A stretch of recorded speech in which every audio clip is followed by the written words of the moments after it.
Ari Fletcher posted this on her Instagram. What do you buy someone that has it all? The gift that keeps on giving. I've bought you a lifetime of income, literally generational wealth, 28.8 acres, baby. I love you. Happy birthday. Moneybagg Yo, the deed is yours. Did you catch that at all? Yeah, I seen it. What did you think of that birthday hard. present there? It's hard. She thought I said that. It's hard. I fuck with that. Just curious, is that something you commented on publicly yet or no? I ain't comment on it, but I seen some females like saying that they wasn't gonna do it. You know what I'm saying? That they wouldn't do that shit like that. You know what I'm saying? I did comment on one of them posts. I'm like, shit, if you can't buy no land, just say that then. You know what I'm saying? Cause that's how them females be coming. Like, say for instance, like when a dude beat and did something for that girl, and all the girls be on internet going crazy about it, and then a nigga say, man, I wouldn't have did it. I ain't doing it. They gonna just get to calling you broke and get to saying you can't do it. They gonna get to saying you can't. You saying this because you can't do it. So you must be saying it because you can't do it. Now, when it comes to Moneybagg Yo or Ari, do you know either of them personally? Yeah, I know Bag, for sure.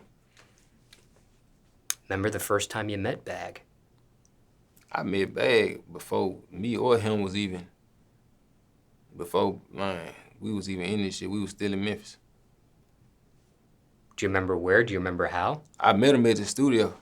Like my homeboy, he already know him. He already fuck with him. And shit, he had came in our studio session. That's the first day I met him. I had seen him up there. And then my nigga, he had chopped it up with him for a second. Then he had ended up coming in our session. That's when I first met him.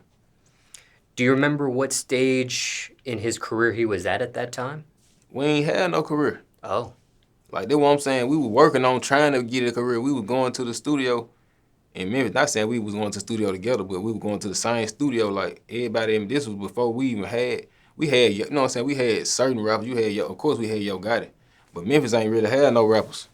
Like, around that time, this was before any rappers even was coming out of Memphis for real. Do you remember what age you were at the time? I was like 17, 18. Still in school or were you out of school by then? It was like when I was 12th grade. That's when I first seen him in the studio. Care to share the name of this studio? One Sound in Memphis. And what drew you personally to that studio back then?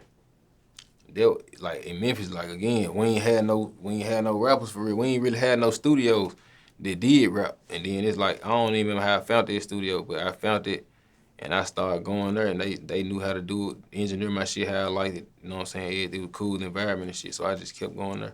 Are you able to describe what that studio was like back then? Maybe what it looked like, the equipment back then, that sort of thing? They had all the equipment, all the official equipment. It was like a studio. The building on the outside, it was like they had a front building, then they had built like a fucking you know them little sheds that you can buy, like them big ass sheds that you can buy. They bought that one of them big ass sheds and built the studio on the inside of it. That was my favorite one. I like the shed. I ain't even like the front. I like the shed studio. Was it called anything? Like, was it a letter of a room? Was it like... It was Studio B. Okay. What was it about that you personally liked? The shed over the... The engineer, the vibe in there, everything. It was just better. Like I ain't never really. It's like I don't never really like A rooms in studios. Some of them I might, but most A rooms I don't really like them. Why not? I don't need all that all that extra shit, like all that big ass. It just be big, just be too much shit. Like I don't even be needing all that. Like I like more closed in personal space. I seen an A room once that had a pool table in it. I won't see now A room like in that. The mic probably booth. Be cool in the booth. Yeah. I don't know that shit. Don't it sound like that'll interfere with the music, with the recording? Yeah, I ain't saying no shit like that, but like shit like that. If it's A room, they got shit where you can do shit, other activities and shit in there. Then yeah, but not just no big ass room with all the big ass soundboard and all that shit in the booth over here. In the booth, big as hell. Booth is it ain't no point. Okay. When it comes to Moneybagg, does where he's at in his career currently, the success that he's garnered at this point, does that surprise you at all, being that you were that you saw him way earlier than where he's at now? Nah, cause he hard, dude, hard. Like, dude, he got it. He earned this shit. Now, have you had a chance to work with him? Yeah, he on my new on my album. And that is called Him Not Them. Yeah. And what's the title of that song? The song was bad called Difference. And how did that song come together?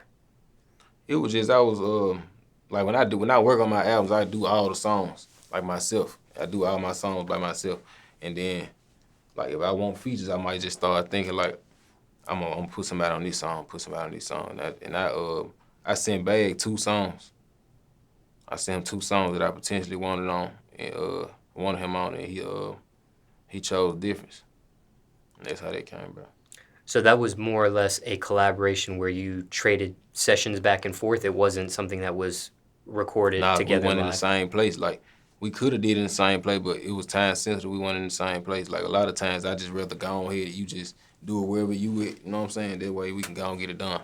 How long did it take for him to return the feature back? Shit, when he went to work on it, he sent it back that day.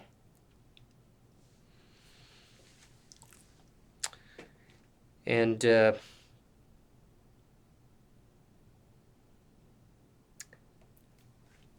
you've never received any land as a gift before? Nah. Okay. But just curious, I know you're not Moneybagg, you're co-cash, but if you did have 28.8 acres of land gifted to you, what would you do with that? It's like, I don't know, if I had 28 acres of land, it's like I wouldn't know if I need to set this shit up to make money off of it or set this shit up to keep it. I set this shit, I probably initially, my initial thought, like when you just asked me this shit, I probably, put like a prop, like put me a house on that motherfucker and probably put like some small houses around it for my family. Like, not small houses, like, but like, you know what I'm saying? Like, not even for them to, I don't know, it just depends. Like, I might have certain family members who want to live right there and I can build them a real house, or I might just put like some little small, like little houses for like when, say for instance, I want to have like a big ass family event and my family come, instead of everybody staying in one house, I can have multiple little small houses they can go to. Might put up, you know what I'm saying, like some activities for motherfuckers to be able to get through and shit like that. I just make it a family thing. Like I make it a big ass family park, like a fucking family. I don't even know what to call it. When it comes to you and your family, do you have a big family, relatively speaking? I got a big family, but I don't talk to everybody in my family. But I got a big family though. Just curious there. And for time reference, it's September 2021 now.